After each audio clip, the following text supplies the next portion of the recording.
नमस्कार साथियों, स्वागत है आपका एक बार फिर से आपके अपने चैनल वेदांत लर्निंग पॉइंट पे। आज आप सभी के लिए डीएलएड सेकेंड ईयर के फर्स्ट पेपर संज्ञान अधिगम एवं बाल विकास की 5वीं इकाई खेल स्व एवं नैतिक विकास के एक वाक्य में उत्तर दीजिए और अति लघु उत्तरीय प्रश्न लेके आई हूँ। ये आपके शेष रह गए थे और इस इकाई से आपके 10 नंबर के प्रश्न जो है पूछे जाते हैं। इसमें काफ़ी सारे प्रश्न हैं। अगर विस्तृत उत्तरीय में पूछे या लघु उत्तरीय में पूछे तो आप मैटर बढ़ा के अपने हिसाब से लिख दीजिएगा। आइए शुरू करते हैं। पहला प्रश्न है इसमें, खेल की परिभाषा लिखिए। वैलेंटाइन के अनुसार खेल एक प्रकार से आनंद प्राप्ति का मार्ग है। दूसरा है, ओजस्वी खेल किसे कहते हैं? वह खेल जिसमें अधिक ऊर्जा की आवश्यकता होती है, ऐसा खेल ओजस्वी खेल या सक्रिय खेल कहलाता है। तीसरा है, शांत खेल किसे कहते हैं? वह खेल जिसमें अधिक शारीरिक क्रिया की आवश्यकता ना हो और ऊर्जा अधिक व्यय ना हो, शांत क्रियाएं कहलाती हैं। स्वकेंद्रित खेल किसे कहते हैं? प्रारंभ में बालक स्वकेंद्रित खेल खेलता है, उसके कोई नियम नहीं होते, वह जब चाहे तब खेलता है, जब चाहे खेलना बंद कर सकता है।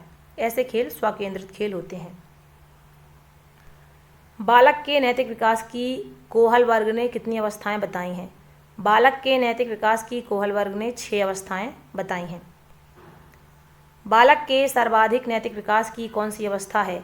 बालक के सर्वाधिक नैतिक विकास की अवस्था विषम जातीय परस्परता की अवस्था है। नैतिक निर्णय क्या है? नैतिक निर्णय नैतिकता को समझने के लिए बच्चे की संज्ञानात्मक क्षमता को दर्शाया जाता है। आत्मसंचेतन संवेग किन संवेगों को शामिल किया जाता है? आत्मसंचेतन संवेगों में ईर्ष्या, शर्मिंदगी, सहानुभूति, गर्व, शर्म एवं ग्लानि शामिल की जाती है।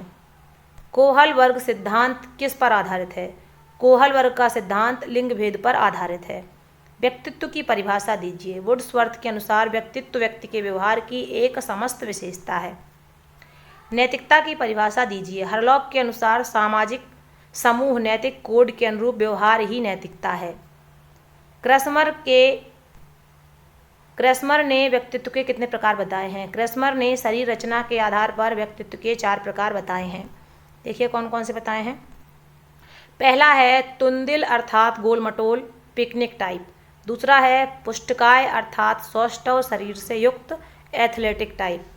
कृशकाय अर्थात सौंदर्याकृति शरीर एस्थेनिक टाइप।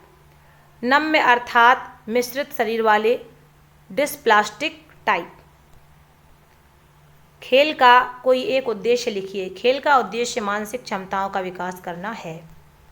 युंग के अनुसार व्यक्तित्व के कितने भाग हैं? युंग के अनुसार व्यक्तित्व के निम्न 3 भाग हैं, अंतर्मुखी, बहिर्मुखी और उभयमुखी। अति लघु उत्तरीय प्रश्न यहाँ से हैं। पहला है, किसी एक बच्चे के विकास क्रम में खेल की क्या भूमिका है? खेल स्वयं अपने लिए की जाने वाली एक क्रिया है या खेल एक निरुद्देश्य प्रक्रिया है जिसका कोई लक्ष्य नहीं होता? ये क्रिया कैसी है? निरुद्देश्य। खेल की विशेषता यह है कि खेल आमोद प्रमोद है। कोई भी ऐसा कार्यकलाप जिससे बच्चों को आनंद मिलता है खेल होता है। एक ही कार्यकलाप किसी के लिए खेल हो सकता है और वहीं दूसरे के लिए कार्य। उदाहरण के लिए जब बच्चे कक्षा में सिक्कों को पहचानना सीख रहे हैं तो वह कार्य कर रहे हैं, परंतु जब वे सब्जी खरीदने और बेचने का खेल खेलते हैं और इस प्रक्रिया से स्वयं ही सिक्कों की पहचान करना सीख जाते हैं, तब यह गतिविधि खेल बन जाती है। खेल बच्चों के क्रियात्मक विकास में सहायक होते हैं। उदाहरण देके समझाइए। खेल अपने आप में ही आनंददायक होता है। खेलने से बच्चों को बहुत संतोष मिलता है। खेल बच्चों के क्रियात्मक कौशलों के विकास में सहायक होता है। क्रियात्मक कौशलों का विकास अभ्यास करने पर निर्भर करता है। खेल एक ऐसी क्रिया है जो बच्चों को अभ्यास के पर्याप्त अवसर प्रदान करती है। उदाहरण के लिए जब बच्ची बार बार सीढ़ी पर चढ़ती है और कूदती है तो वह ऐसा इसलिए करती है क्योंकि उसे मज़ा आता है। आनंद के साथ साथ ऐसा करते समय बालिका के शारीरिक और क्रियात्मक कौशलों का विकास होता है। अगला है, खेल क्या खोज करने और सीखने का अवसर प्रदान करता है? इस पक्ष में अपने तर्क दीजिए। बच्चे जिज्ञासु प्रकृति के होते हैं।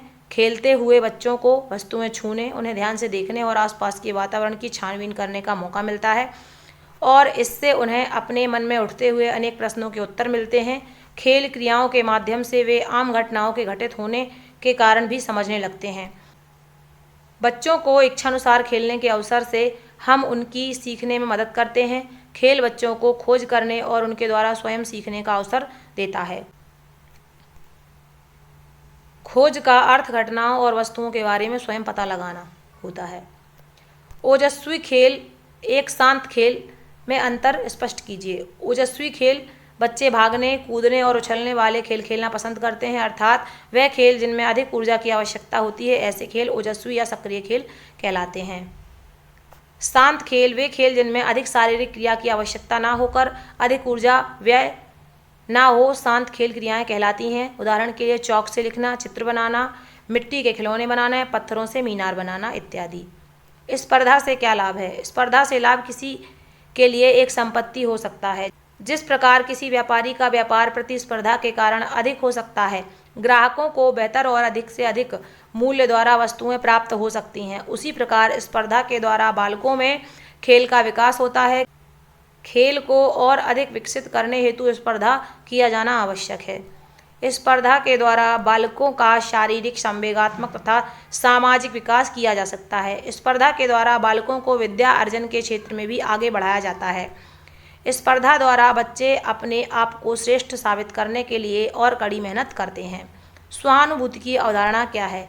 स्वानुभूति से आशय यह है कि एक व्यक्ति अपने आंतरिक गुणों तथा व्यवहार आदि के संबंध में जो मत रखता है वही उसका स्वानुभूति कहलाता है। व्यक्ति का स्वानुभूति उसके चिंतन पर आधारित होता है। स्वानुभूति प्रत्येक के लिए बहुत महत्वपूर्ण होता है क्योंकि व्यक्तित्व का केंद्र बिंदु सहानुभूति ही होता है। 7वां है आत्मवर्णन की अवधारणा क्या है? आत्मवर्णन से आशय यह है कि जब व्यक्ति अपने स्वयं के बारे में वर्णन करता है, इस हेतु अज्ञान रूपी परतों को हटाने के लिए हमें अपने आप से कुछ प्रश्न पूछना पड़ता है। उन प्रश्नों के उत्तर के रूप में व्यक्ति अपना वर्णन करता है, जिसमें उसके द्वारा किए गए अच्छे बुरे कार्य, अच्छाई व बुराई की बुराइयां, इन सभी का विस्तृत रूप से वर्णन करता है। वह किसी भी दोष को नहीं छुपाता है। इस तरह स्वयं का वर्णन करना ही आत्मवर्णन कहलाता है, यानी कि अपने आप का आत्मा से वर्णन करना। आत्म पहचान का अर्थ लिखिए। स्वयं से परिचित होना ही आत्म पहचान है। समग्र रूप से अपने व्यक्तित्व को जानना, अपने विचार, आस्थाएं, विश्वास, भावनाएं, अभिप्रेरणाएं, अपनी कथनी, अपनी करनी सभी को जानना है। अपनी कमजोरियों, अपनी क्षमताओं को जानना ही आत्म पहचान कहलाता है, अपने आत्मा की पहचान। 9वां प्रश्न है आत्मसम्मान की अवधारणा को समझाइए।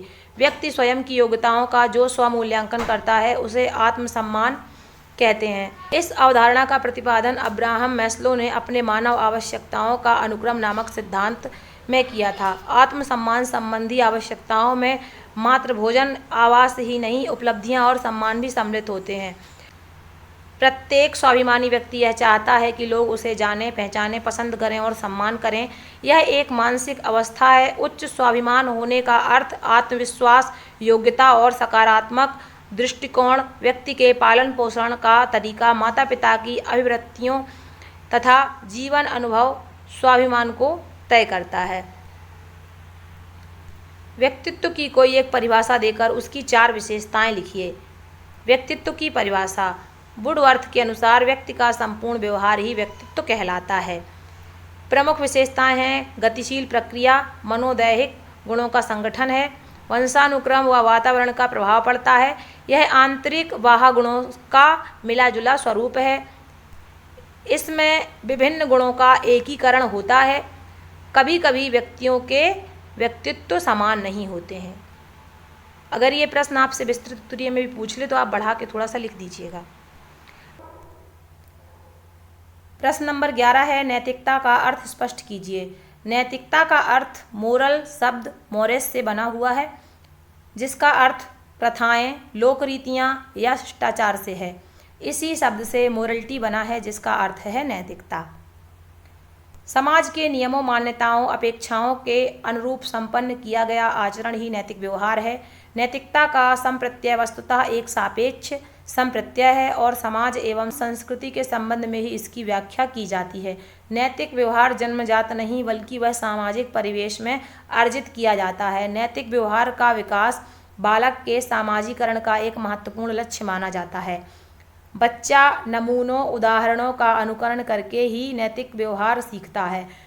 विकास के क्रम में बच्चा नैतिक व अनैतिक व्यवहार का सामना करके सीखता है। मोटे रूप में नैतिकता वह मानसिक वृत्ति है जिसकी सहायता से कोई व्यक्ति अच्छे बुरे, सच झूठे, वांछनीय अवांछनीय, उचित एवं अनुचित के बीच अंतर कर पाता है। अतः हरलॉक के अनुसार सामाजिक समूह के नैतिक कोड के अनुरूप व्यवहार ही नैतिक व्यवहार है। 12वां प्रश्न है नैतिकता के मनोविश्लेषणवादी सिद्धांत को समझाइए। मनोविश्लेषणवादी सिद्धांत का प्रतिपादन फ्रायड ने किया था। इसके अनुसार बच्चा प्रारंभ में अपने माता पिता के व्यवहारों का अनुकरण करता है और आगे चलकर उनके विचारों, भावनाओं, मनोवृत्तियों, विश्वासों, मूल्यों का आंतरीकरण करता है। जब वह अपने माता पिता की इच्छाओं के अनुरूप आचरण संपन्न नहीं कर पाता तो उसे ग्लानि, पश्चाताप होता है। इस अप्रिय व दुखद अनुभूति से बचने के लिए वह परिवार के आदर्शों का पालन करता है। माता पिता से ग्रहण की गई नैतिक भावना के बाद ही बालक के लिए विवेक का रूप धारण कर लेती है। माता पिता से ग्रहण की गई नैतिक भावना ही बाद में बालक के लिए विवेक का रूप धारण कर लेती है और बालक इसी के अनुसार नैतिक व्यवहार के लिए बालक भीतर से निर्देशित होता है। 13वां है कोहल वर्ग द्वारा नैतिक विकास की दी गई 6 अवस्थाओं के नाम लिखिए। कोहल वर्ग द्वारा नैतिक विकास की 6 अवस्थाएं निम्नलिखित हैं। पहली है आज्ञा व दंड की अवस्था, दूसरी है अहंकार की अवस्था, तीसरी है प्रशंसा की अवस्था, चौथी है सामाजिक व्यवस्था के प्रति सम्मान की अवस्था, पांचवी है सामाजिक समझौते की अवस्था, छठवीं है विवेक की अवस्था। नैतिकता और अनुशासन में क्या संबंध है? नैतिकता और अनुशासन में संबंध। नैतिकता व अनुशासन परस्पर संबंधित प्रत्यय हैं। किसी समाज अथवा सामाजिक समूह की अपेक्षाओं और उसके द्वारा निर्मित आचरणों के मानदंडों के अनुरूप व्यवहार करना ही नैतिकता है। यह देश व काल के साथ परिवर्तित होती रहती है। अनुशासन एक ऐसी प्रक्रिया है जिसके द्वारा व्यक्ति को नैतिक आचरण संपन्न करने की शिक्षा एवं प्रेरणा दी जाती है। इसके उल्लंघन करने पर दंड व पालन करने पर प्रोत्साहन की व्यवस्था भी रहती है। 15वां प्रश्न है आत्म पहचान की विशेषता बताइए। तो आत्म पहचान की विशेषताएं निम्नलिखित हैं। ये प्रश्न इंपॉर्टेंट है, पिछली बार भी आया हुआ था।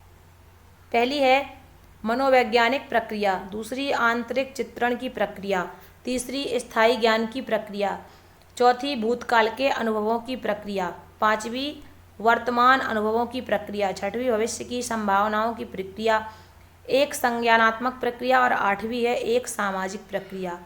इसमें और भी हैं लेकिन आपके लिए इतनी काफ़ी हैं। अगर ये लघु उत्तरीय में पूछे तो भी आप हेडिंग्स में एक एक लाइन लिख देंगे, 4-5 हेडिंग डाल के पूरा हो जाएगा। विस्तृत उत्तरीय में पूछेंगे तो 2-2, 3-3 लाइन एक हेडिंग में बढ़ा दीजिएगा, पूरा प्रश्न आपका विस्तृत उत्तरीय कंप्लीट हो जाएगा। इस तरीके से ही आपकी 5वीं इकाई पूरी हो गई और मैं आशा करती हूँ कि आपके पेपर बहुत ही अच्छे जाएं। अच्छे से आप तैयारी करके जाइएगा। मेरी तरफ से आप सभी के लिए अग्रिम शुभकामनाएं। आप सभी का धन्यवाद। आप सभी का दिन शुभ हो।